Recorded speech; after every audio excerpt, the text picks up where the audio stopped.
నీ భర్త తాగుబోతైపోయి తాగుబోతుగా ఉన్నాడంటే, బయట పడాలనుకుంటున్నా కూడా బయట పడలేనంత బానిసైపోయాడు అంటే, సగం అతని మానసిక బలహీనత అయితే రెండవది దాన్ని ఆధారం చేసుకుని వానిని ఆ త్రాగుళ్ళలో బంధించి కట్టి పడేసిన దెయ్యం పని అది. నువ్వేం చేయాలి తెలుసా? నా భర్తను మార్చు ప్రభా, నా భర్తను మార్చు ప్రభా, నా భర్తను ఆ త్రాగుడి నుంచి విడిపించు ప్రభా అని అడుగుతావు. ఇక నుంచి నువ్వు చేయాల్సింది ఏంటంటే, త్రాగుడు అనే కట్ల చేత నా భర్తని బంధించిన ఆ బంధకాలన్నిటినీ యేసు నామంలో తెంచేస్తున్నాను, నా భర్తని ఆ కట్లలో నుండి విడుదల చేస్తున్నాను అని పలకాలి.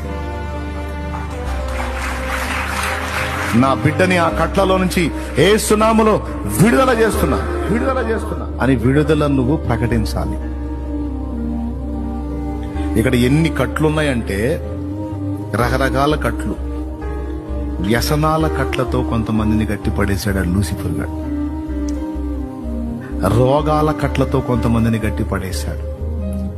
18 సంవత్సరాలు నడుము వంగి దురాత్మ పీడితురాలై బాధపడుతున్న ఆమెని స్వస్థపరిచి యేసుప్రభు ఏమన్నాడు?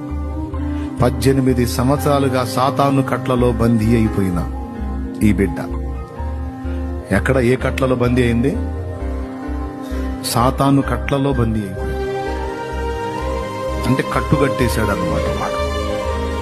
అందుకే యేసు చెప్పాడు, మీరు వేటిని విప్పుతారో నేను దాన్ని విప్పుతాను అక్కడ అన్నాడు.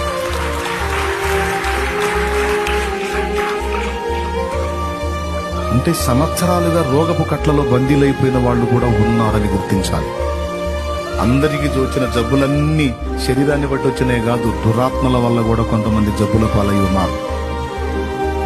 శరీరాన్ని బట్టి కొంతమందికి రోగాలు వస్తే డెవిల్స్ వల్ల కూడా కొంతమందికి జబ్బులు వచ్చినాయి.